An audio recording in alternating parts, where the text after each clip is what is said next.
February 11, 1944. 04:17 hours. Bougainville Island, Solomon Islands. The air smells of salt and aviation gasoline. In the pre-dawn darkness of Fighter Strip 2, a lone mechanic kneels beside the wing of a Vought F-4U Corsair, its gull-wing silhouette cutting a jagged shadow against the violet sky. His name is Technical Sergeant Vincent Calabrese, and in his calloused hands he holds a jerry can that officially does not exist. The liquid inside is not the standard 100-octane avgas issued by the Navy Department. It is something else. Something his squadron has taken to calling Calabrese's poison.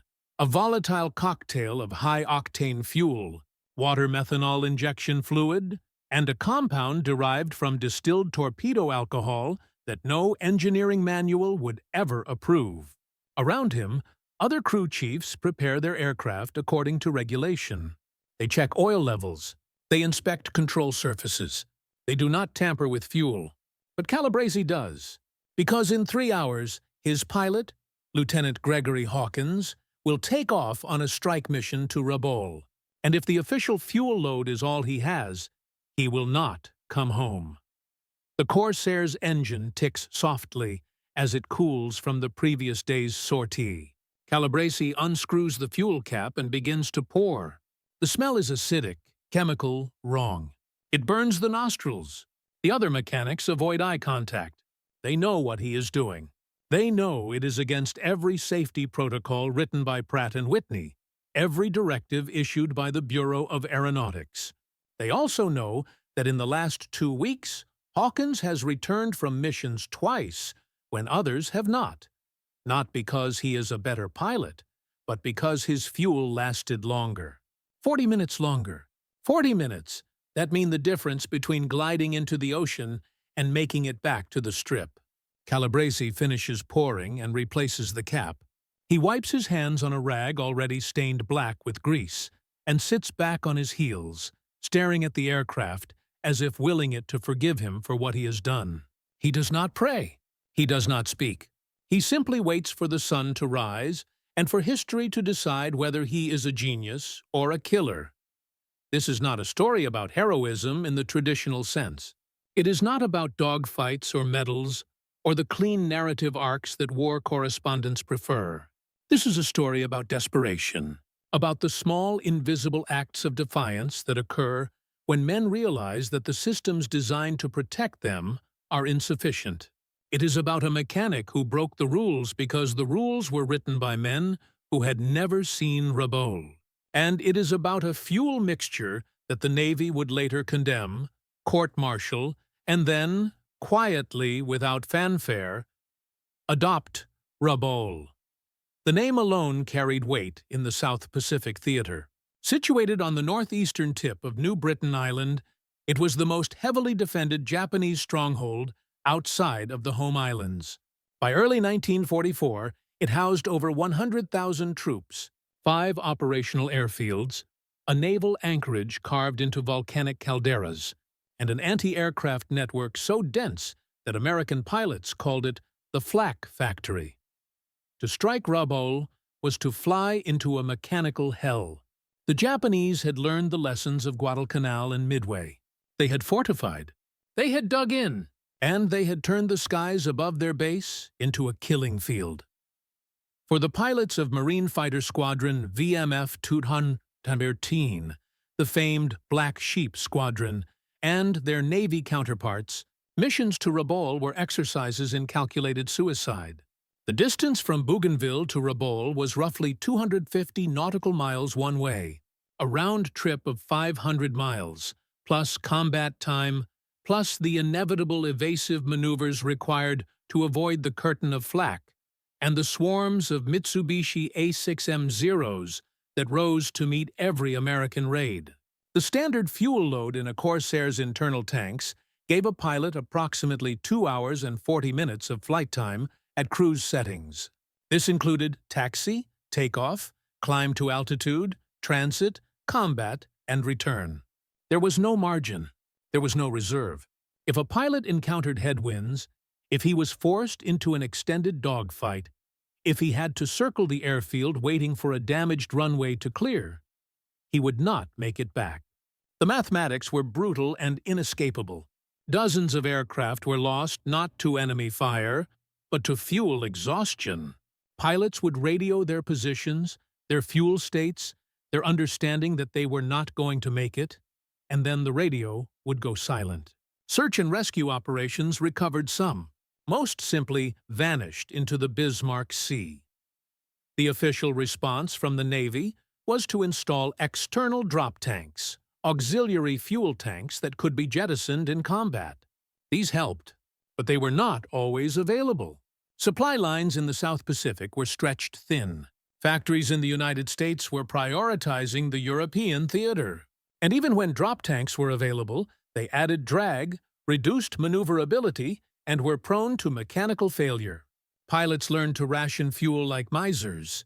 They leaned out their fuel mixtures to dangerous levels, starving their engines of richness to stretch every gallon. They flew at altitudes and speeds that minimized consumption, even if it meant arriving over the target sluggish and vulnerable. They did everything they could within the parameters of regulation and survival, and still, men died of empty tanks. Technical Sergeant Vincent Calabrese understood this. He had been an aircraft mechanic before the war, working in a small aviation repair shop in Newark, New Jersey. He had learned engines not from manuals, but from necessity, from the need to coax life out of machinery that should have been retired years earlier. He understood that an engine was not a rigid system, but a negotiation. That fuel was not just a chemical, but a variable, and that the difference between life and death could be measured in gallons, in minutes, in the willingness to break rules that were written by men who would never have to live with the consequences. Calabrese's fuel mixture began as an accident. In January 1944, during a routine maintenance operation, a drum of water methanol injection fluid, used in some aircraft to temporarily boost engine power during takeoff, was mistakenly mixed with a batch of standard avgas. The error was discovered before any aircraft were fueled, and the contaminated batch was set aside for disposal. But Calabrese, ever curious, kept a sample.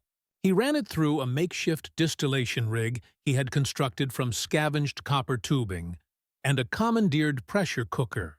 He tested its combustion properties in a tin can behind the maintenance tent, igniting small amounts and observing the flame color, the burn rate, the residue left behind. What he found intrigued him. The methanol component, when properly blended, seemed to allow the fuel to burn more completely, more efficiently. It did not increase power. In fact, it slightly reduced peak horsepower, but it extended range. It allowed an engine to extract more miles per gallon by optimizing the combustion cycle. He began experimenting in secret. He would siphon a few gallons from the official fuel drums, mix in carefully measured amounts of methanol, distilled water, and a compound he derived from torpedo alcohol, a high-proof ethanol used in torpedo propulsion systems, and, unofficially, in the distillation of homemade liquor by enterprising sailors. The ratios were delicate. Too much methanol and the mixture became corrosive, eating through fuel lines and carburetor seals. Too little, and the benefits disappeared. He tested the mixtures in a captured Japanese generator, then in a derelict American Jeep engine. He documented his findings in a notebook written in a personal shorthand that no one else could decipher. And when he was satisfied that the mixture was stable, he approached Lieutenant Hawkins. Hawkins was not a reckless pilot. He was methodical, cautious. A former engineering student who had dropped out of MIT to enlist after Pearl Harbor. He understood risk, but he also understood mathematics. When Calabrese explained the theory that a modified fuel mixture could extend his range by 15 to 20%, Hawkins did not dismiss it out of hand. He asked questions. He demanded to see the data, crude as it was. He wanted to know the risks: engine damage, fire, catastrophic failure. Calabrese was honest. There were risks. The mixture was untested in a combat aircraft. It violated every Navy fuel standard. If the engine failed, if there was an accident, Calabrese would face court-martial. Hawkins would be dead. But if it worked, Hawkins would have an extra 40 minutes of flight time. 40 minutes that could mean survival. Hawkins agreed to one test flight. A local patrol mission, low stakes, within easy gliding distance of the airfield. Calabrese fueled the Corsair with his mixture and stood on the flight line, watching as Hawkins started the engine. The Pratt & Whitney R2800 coughed, sputtered, and then roared to life. The sound was subtly different, a sharper note, a slight metallic rasp that had not been there before. Hawkins taxied to the runway, advanced the throttle, and lifted into the morning sky. He was gone for 2 hours. When he returned, he landed smoothly, taxied back to the revetment, and shut down the engine.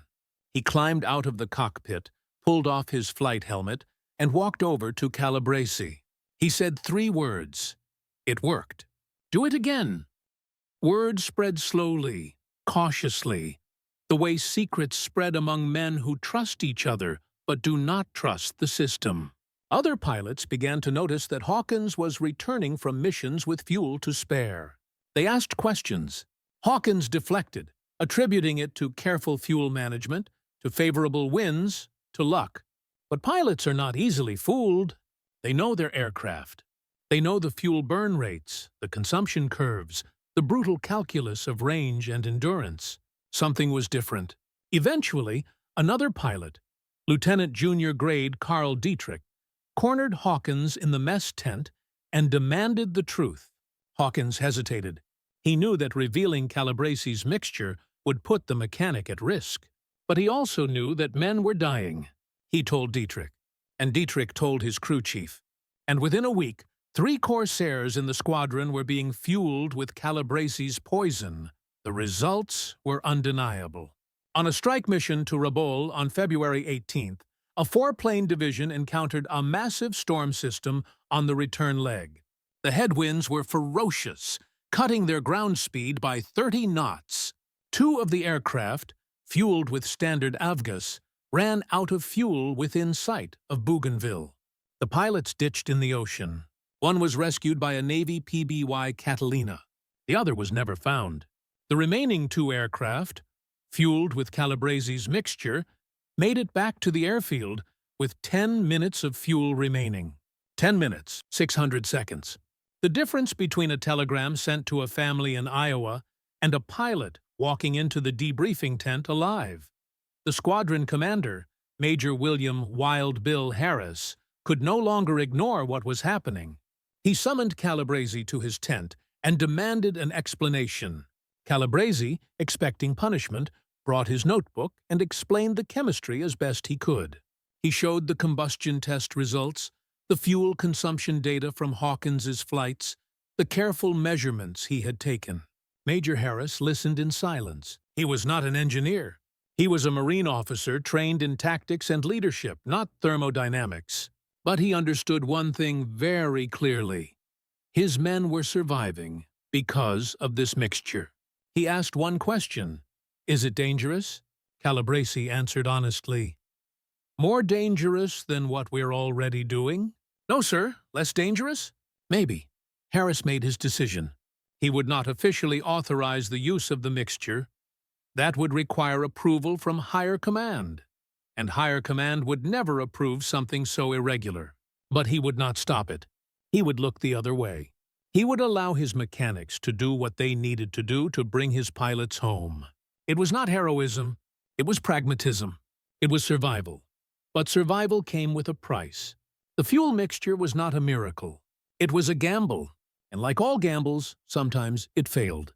On March 3, 1944, during a dawn patrol, Ensign Robert Kowalski's Corsair suffered a catastrophic engine failure shortly after takeoff.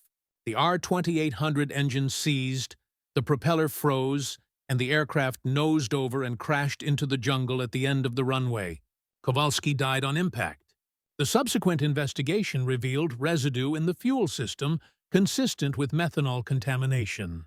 The conclusion was immediate and damning. The modified fuel had caused the failure. Calabrese was placed under arrest pending court-martial. His notebooks were confiscated. The remaining stocks of his fuel mixture were ordered destroyed. The pilots who had been using it were grounded and interrogated.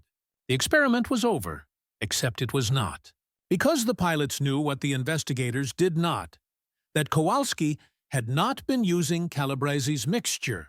His aircraft had been fueled with standard avgas from a drum that had been contaminated. Not by Calabrese, but by careless handling during a resupply operation. Water had seeped into the drum, mixing with the fuel, and creating a sludge that clogged the fuel filters and starved the engine. The methanol residue found in the system was trace contamination from a completely different source. But the timing was damning. The Navy needed a scapegoat, and Calabrese was convenient. He was a mechanic who had violated protocols. He had created an unauthorized fuel additive. He had acted outside the chain of command. The fact that he had saved lives was irrelevant. The fact that Kowalski's death was unrelated was irrelevant. The system required punishment, and Calabrese would provide it. The pilots revolted. Led by Lieutenant Hawkins, they submitted a joint letter to Major Harris detailing every mission flown with Calabrese's fuel, every safe return, every life saved. They included flight logs, fuel consumption data, and personal testimonies. They argued that Calabrese had acted not out of recklessness, but out of necessity, that he had identified a problem the Navy had failed to solve and had engineered a solution with the tools available to him. They demanded that the charges be dropped and that Calabrese's work be studied, not suppressed. The letter was forwarded up the chain of command. It reached the desk of Rear Admiral Mark Mitcher, commander of Fast Carrier Task Force 58, a man known for his pragmatism and his willingness to listen to his aviators. Mitcher read the letter. He read the data, and he ordered an independent investigation. The investigation took 6 weeks. A team of naval engineers and chemists was flown to Bougainville to examine Calabrese's mixture, to interview the pilots, to reconstruct the events leading to Kowalski's crash. They tested the fuel mixture in laboratory conditions, in controlled engine runs, and in flight trials using a test aircraft. What they found surprised them. Calabrese's mixture, while unconventional, was chemically sound. The methanol component acted as a combustion enhancer, allowing the fuel-air mixture to burn more completely and efficiently. The water component reduced engine knock and allowed the engine to operate at leaner settings without detonation. The torpedo alcohol, while unorthodox, served as a stabilizing agent that prevented phase separation between the methanol and the gasoline. The mixture did not increase power, but it did increase range by an average of 18%, almost exactly what Calabrese had claimed. And it did so without significantly increasing engine wear or the risk of failure. The engineers were forced to admit that a barely educated mechanic from Newark, working with scavenged materials and homemade equipment on a jungle airstrip, had developed a fuel additive that the Navy's own research laboratories had failed to create. It was humbling. It was embarrassing, and it was undeniable. The charges against Calabrese were dropped. He was returned to duty, and his fuel mixture, now sanitized, standardized, and renamed Extended Range Aviation Fuel Blend Type WARF, was quietly adopted by the Navy for use in long-range fighter operations. No public announcement was made. No credit was given to Calabrese. The official record simply noted that improvements in fuel chemistry had been implemented in the Pacific Fleet. But the pilots knew. The mechanics knew. And in the tents and ready rooms of the South Pacific, Calabrese's poison became legend. By May 1944, modified fuel blends based on Calabrese's formula were being used in operations across the Pacific theater. Corsairs, Hellcats, and Lightnings flew deeper into Japanese-held territory, stayed longer over target areas, and returned with fuel to spare. The loss rate due to fuel exhaustion dropped by 40% in squadrons using the new blends. Rabaul, once a mission that required every ounce of luck and fuel management, became routine. The Devil's Fortress was still dangerous, still deadly, but it was no longer unreachable. American aircraft struck with impunity, knowing that their fuel would carry them home. The strategic calculus of the air war shifted. Targets that had been considered too distant, too risky, suddenly became viable. The Japanese defensive perimeter began to contract, not because of a single decisive battle, but because American aircraft could reach farther, stay longer, and return safely. Calabrese's mixture had given the United States a weapon that no one had anticipated. Time. 40 extra minutes over Rabaul.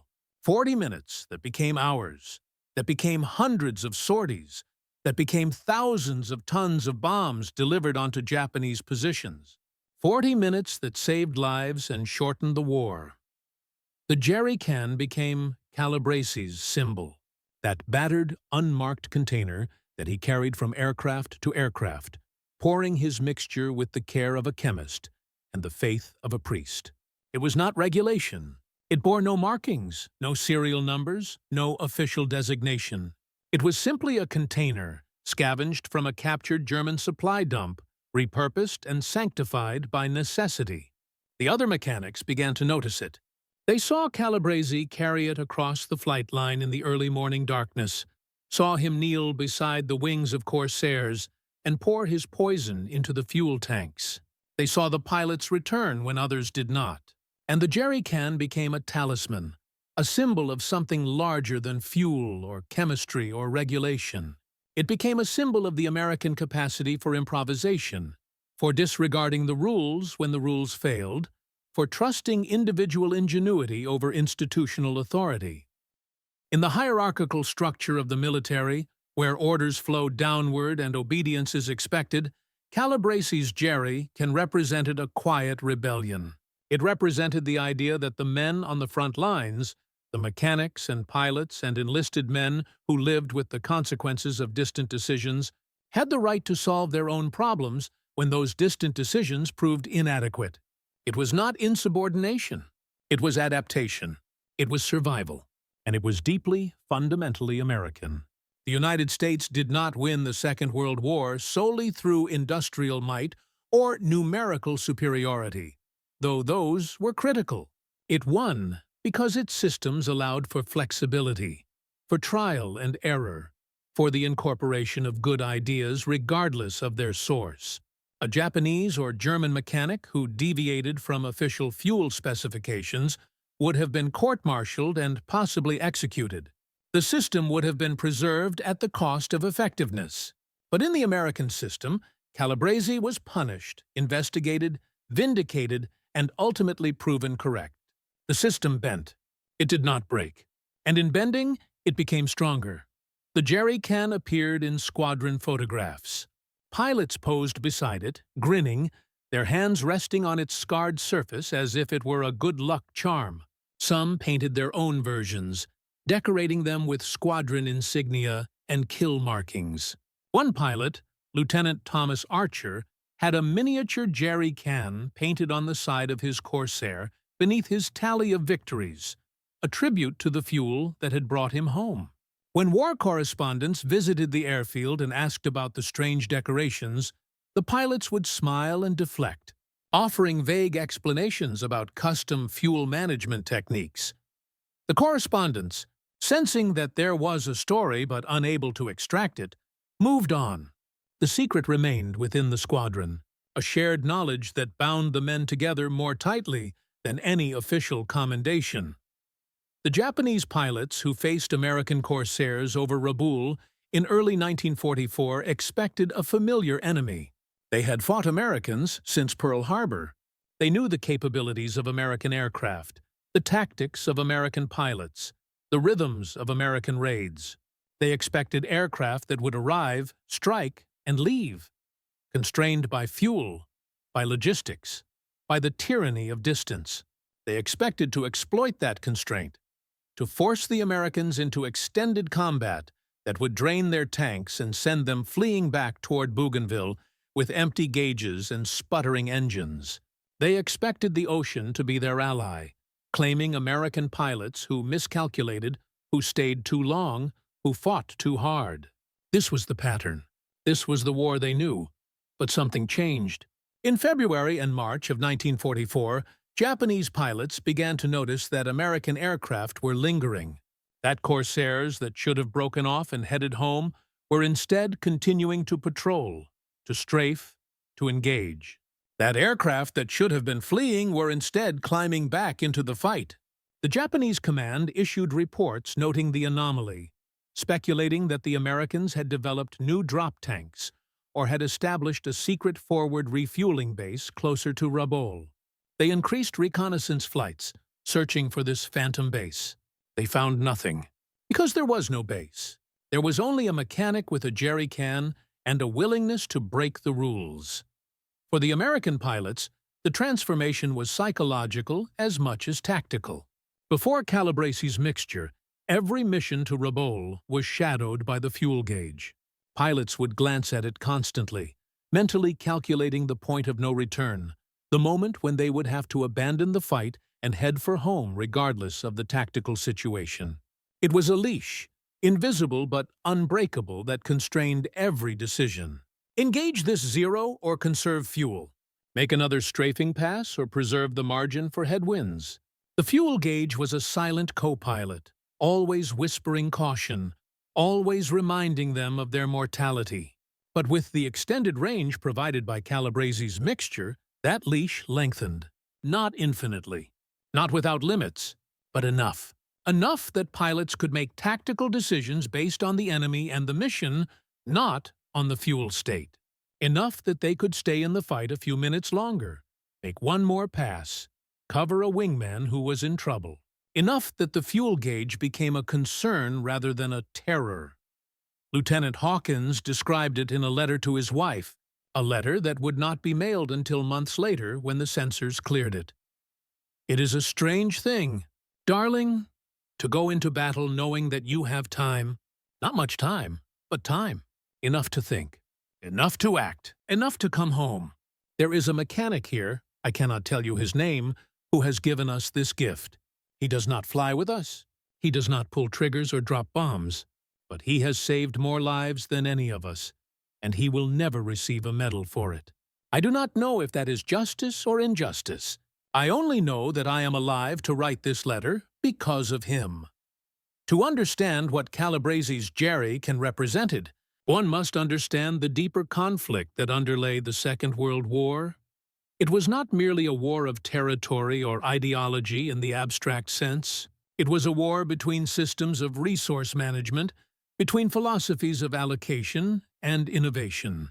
The Axis powers, Germany, Japan, Italy, operated under systems that centralized control, that demanded obedience, that prioritized the preservation of hierarchy over the incorporation of new ideas.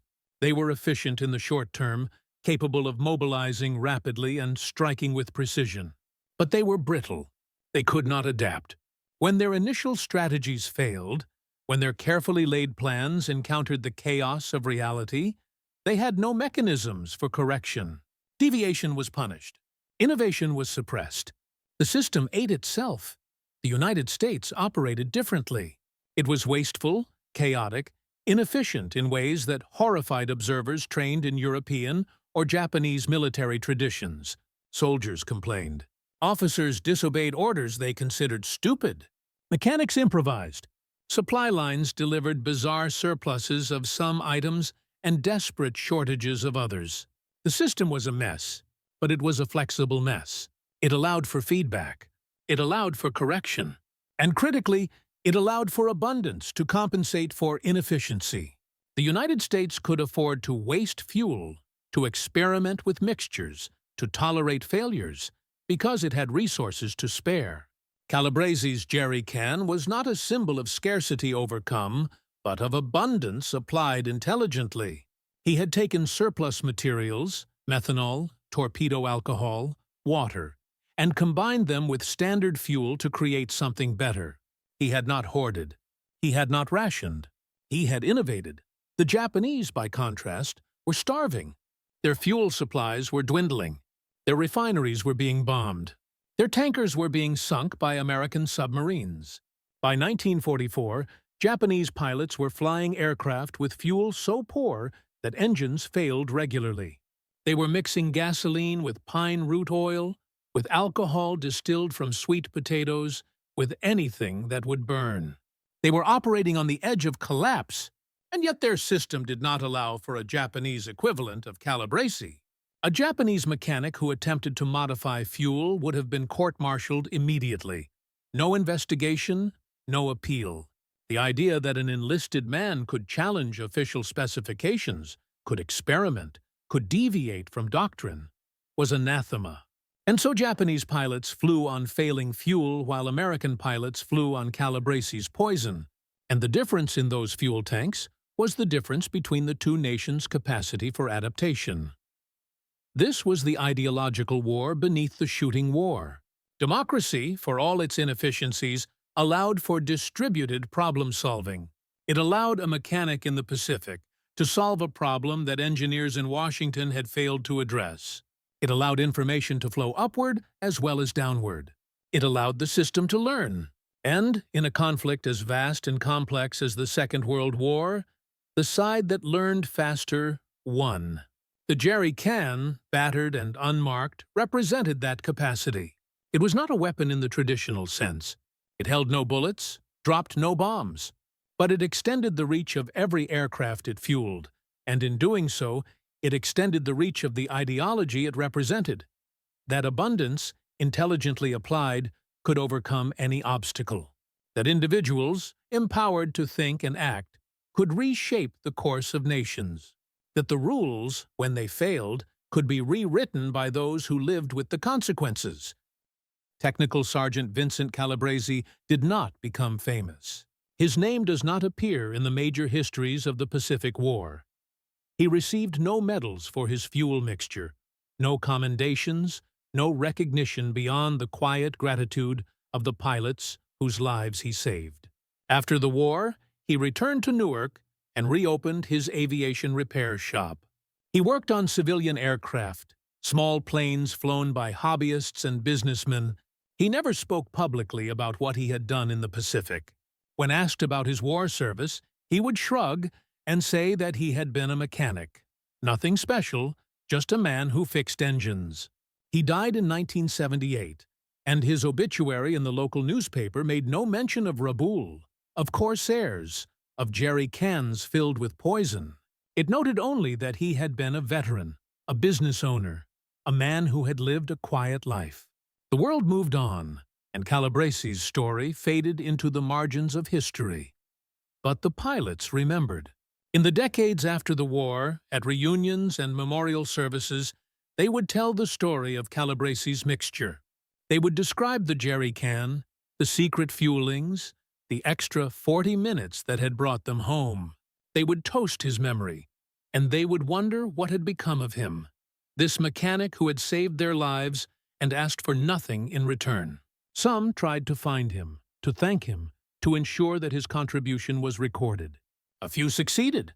In 1968, a group of former VMF 214 pilots located Calabrese's shop in Newark and showed up unannounced. They found him in the hangar, his hands still greasy, still working on engines. They told him that they had come to say thank you. Calabrese, embarrassed, deflected. He said that he had only done his job, that any mechanic would have done the same. The pilots knew better. They presented him with a plaque, hand-engraved, bearing the names of every pilot who had flown missions to Rabaul using his fuel mixture. 37 names. 37 men who had come home because of his jerry can. Calabrese accepted the plaque, shook their hands, and hung it on the wall of his shop. It remained there until the day he died. 40 minutes. In the scale of a war that lasted years, that killed millions, 40 minutes seems insignificant. But wars are not won in grand gestures alone. They are won in increments, in small advantages compounded over thousands of engagements. 40 extra minutes over Rabaul meant that pilots could complete their missions and return safely. It meant that aircraft were not lost to fuel exhaustion. It meant that fewer telegrams were sent to families, fewer pilots were listed as missing, fewer names were added to the casualty rolls. Multiply those 40 minutes across hundreds of sorties, and the impact becomes clear. Lives saved, missions completed, territory reclaimed, The war shortened, if only by days, if only by hours. But in war, days and hours are measured in lives, and every life saved is a world preserved. The jerry can, that battered symbol of improvisation and defiance, was eventually retired. After the war, the Navy formalized Calabrese's mixture into official fuel blends that were produced in factories and distributed through proper supply channels. The jerry can was no longer needed. It disappeared, lost to time, perhaps discarded, perhaps kept by some mechanic as a souvenir. But its legacy endured. It endured in the fuel that powered American aircraft through the final years of the war. It endured in the pilots who came home. It endured in the families who were spared grief. And it endured in the idea that in a democracy, the rules can be challenged, that individuals can make a difference, that the system, for all its flaws, can recognize and reward innovation even when it originates from the most unlikely sources. History remembers the battles. It remembers Midway and Guadalcanal, Iwo Jima and Okinawa. It remembers the admirals and the generals, the strategic decisions made in headquarters thousands of miles from the fighting. It remembers the machines, the carriers and battleships, the bombers and fighters, the tanks and artillery. But it often forgets the small, invisible acts that made those machines work. It forgets the mechanics who kept engines running with improvised parts. It forgets the supply clerks who rerouted shipments to get critical materials to the front lines. It forgets the engineers who redesigned equipment in the field because the factory specifications did not account for mud, heat, salt, and desperation. It forgets the countless small innovations, the tiny rebellions against inadequate systems, the individual acts of problem-solving that collectively determined the outcome of the war. Calabrese's jerry can is a reminder that war is not only fought with bombs and bullets, but with chemistry and ingenuity, with the willingness to question authority and the courage to act when the system fails. It is a reminder that the men who win wars are not always the ones who fire the guns, but sometimes the ones who mix the fuel, who bend the rules, who trust their own judgment over official doctrine. And it is a reminder that the American way of war, chaotic, wasteful, improvisational, was not a weakness, but a strength. It allowed for adaptation. It allowed for innovation.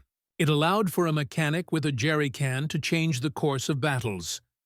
The Japanese called American abundance the sleeping dragon.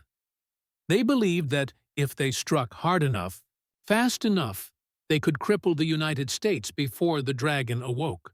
They were wrong. The dragon was never asleep. It was simply waiting, gathering strength, preparing to unleash not only firepower, but creativity. Calabrese's jerry can was one small manifestation of that creativity. It was a weapon forged not in a factory, but in the mind of a man who refused to accept that the rules were final, that the limitations were fixed, that the fuel gauge was destiny. He looked at a problem, saw a solution, and acted. And in doing so, he gave 40 minutes back to the men who flew into hell. 40 minutes that meant life instead of death, home instead of the ocean, memory instead of mourning. In the end, perhaps that is what the Second World War was truly about. Not tanks or ships or the grand clash of armies, but the capacity of free people to think, to adapt, to refuse to accept defeat. The jerry can, anonymous and unmarked, was as much a weapon as any bomb or torpedo. It represented the idea that limitations are negotiable, that systems can be improved, that individual initiative can reshape history. And that idea, more than any material advantage, was what the United States brought to the war. It was the unseen arsenal, the invisible advantage, the fuel that powered not just engines, but the will to prevail. Calabrese poured his mixture into the tanks of Corsairs in the darkness before dawn, and those aircraft flew farther than they were supposed to, stayed longer than the enemy expected, and came home when the mathematics said they should have fallen into the sea. 40 extra minutes. A small gift, a quiet miracle. And in those minutes, A war was won. One sortie at a time, one life at a time, one jerry can at a time.